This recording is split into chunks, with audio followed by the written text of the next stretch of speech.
Heart বা হৃৎপিণ্ড মানব শরীরের সবচেয়ে গুরুত্বপূর্ণ অঙ্গগুলোর মধ্যে অন্যতম।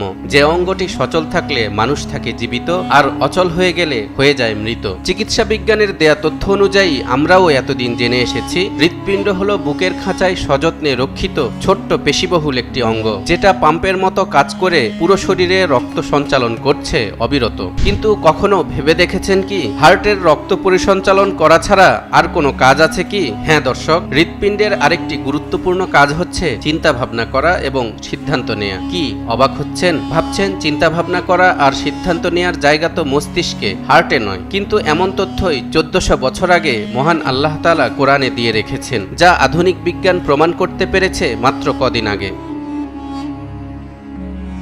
প্রতিটি হৃৎপিণ্ডের নিজস্ব একটি মস্তিষ্ক আছে। এই ধারণাটি বিশ্ববাসীর সামনে সর্বপ্রথম নিয়ে আসেন কানাডার মন্ট্রিল বিশ্ববিদ্যালয়ের ফার্মাকোলজি বিভাগের সহযোগী অধ্যাপক ডক্টর জন অ্যান্ড্রু আর্মার। 1991 সালে তিনি আবিষ্কার করেন হৃৎপিণ্ডের নিজস্ব মস্তিষ্ক আছে। এই হার্ট ব্রেন এমন একটি জটিল স্নায়ুতন্ত্র যা হৃদস্পন্দন নিয়ন্ত্রণ করে। এই সিস্টেমটি মস্তিষ্কের মতোই 40,000 নিউরন, নিউরোট্রান্সমিটার, প্রোটিন এবং সহায়ক কোষ দিয়ে তৈরি। এরপর হার্টের এই ব্রেইন ঠিক কিভাবে কাজ করে তা যাচাইয়ের জন্য সুইডেনের ক্যারোলিনস্কা ইনস্টিটিউট এবং যুক্তরাষ্ট্রের কলম্বিয়া বিশ্ববিদ্যালয়ের একদল গবেষক জেব্রাফিশের উপর পরীক্ষা চালান, যাদের হৃৎপিণ্ড গঠন এবং কার্যকারিতার দিক থেকে মানুষের হৃৎপিণ্ডের সাথে অদ্ভুতভাবে মিল রয়েছে। গবেষণায় দেখতে পান হৃৎপিণ্ডের স্নায়ুতন্ত্র শরীরের অভ্যন্তরীণ অবস্থা এবং পরিবেশ সম্পর্কে মস্তিষ্ক থেকে ইনপুট গ্রহণ করে। হৃৎপিণ্ডের স্নায়ুতন্ত্র হৃদস্পন্দন এবং রক্তচাপের মতো আউটপুট বজায় রাখার জন্য সামঞ্জস্য করে। হৃৎপিণ্ড মস্তিষ্কের সাথে ভ্যাগাস স্নায়ুর মাধ্যমে যোগাযোগ করে, যা হৃদয় থেকে মস্তিষ্কে তথ্য বহন করে। এছাড়াও হৃৎপিণ্ডের স্নায়ুতন্ত্র মস্তিষ্ক থেকে স্বাধীনভাবে কাজ করতে পারে, শেখা, মনে রাখা, এমনকি অনুভূতি এবং সংবেদনও করতে পারে। পরবর্তীতে যুক্তরাষ্ট্রের ফিলাডেলফিয়ার থমাস জেফারসন ইউনিভার্সিটির জীববিজ্ঞানী ডক্টর জেমস শোয়াবার এবং ডক্টর রাজ ভাডিগেপল্লি ইঁদুর নিয়ে গবেষণা করে হার্টের 3D মডেল বের করেন, যেখানে নাইফ এইজ স্ক্যানিং মাইক্রোস্কোপি ব্যবহার করে হৃৎপিণ্ডের মস্তিষ্ক বিষয়টির বিস্তারিত ব্যাখ্যা দেন।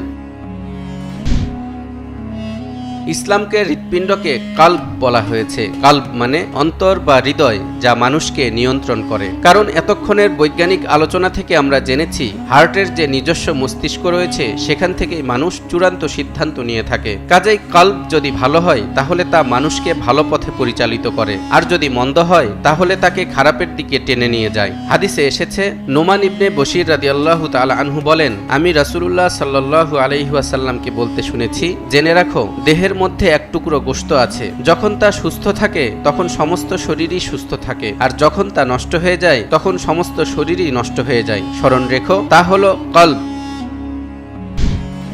মহাগ্রন্থ আল কোরআনে আল্লাহ তাআলা বিভিন্ন জায়গায় এই কলবের বা অন্তরের কথা বর্ণনা করেছেন, যা দুই ভাগে বিভক্ত। কিছু আয়াতে ভালো অন্তরের কথা বলা হয়েছে, আর কিছু আয়াতে মন্দ কলবের কথা বলা হয়েছে। যেমন মহান আল্লাহ বলেন, আমি তো বহু জিন ও মানবকে জাহান্নামের জন্য সৃষ্টি করেছি। তাদের হৃদয় আছে, কিন্তু তা দ্বারা তারা উপলব্ধি করে না। তাদের চোখ আছে, তা দ্বারা তারা দেখে না। এবং তাদের কান আছে, তা দ্বারা শ্রবণ করে না। তারা পশুর মতো, বরং তারা অধিক বিভ্রান্ত, তারাই গাফিল।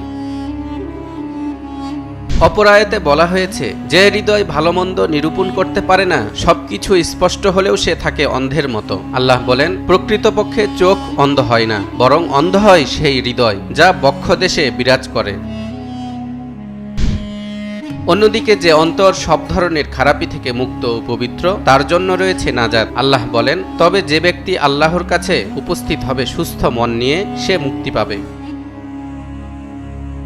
চিকিৎসা বিজ্ঞানের দৃষ্টিতে আগে হৃৎপিণ্ডের স্নায়ুতন্ত্রকে কেবল একটি রিলে সিস্টেম হিসেবে বিবেচনা করা হতো, যা মস্তিষ্ক থেকে প্রেরিত সংকেতের উপর কাজ করত। কিন্তু পরবর্তীতে হার্টের ব্রেইন আবিষ্কার হওয়ায় জানা গেছে হার্টের নিজেরই সেই ক্ষমতা রয়েছে, যা মানুষকে চিন্তাভাবনা করে সিদ্ধান্ত নিতে সহায়তা করে। তাই তো মহান আল্লাহ তাআলা কোরআনে মস্তিষ্কের কথা না বলে বারবার কলব বা হৃৎপিণ্ডের কথা উল্লেখ করেছেন। আর বিজ্ঞানীরা বলছেন, হৃৎপিণ্ডের মস্তিষ্ক ও স্নায়ুতন্ত্র সম্পর্কে আরও গবেষণা করলে খুলে যেতে পারে হৃদরোগ চিকিৎসার নতুন দুয়ার। তালহা ইবনে রেজা, নিউজ 24।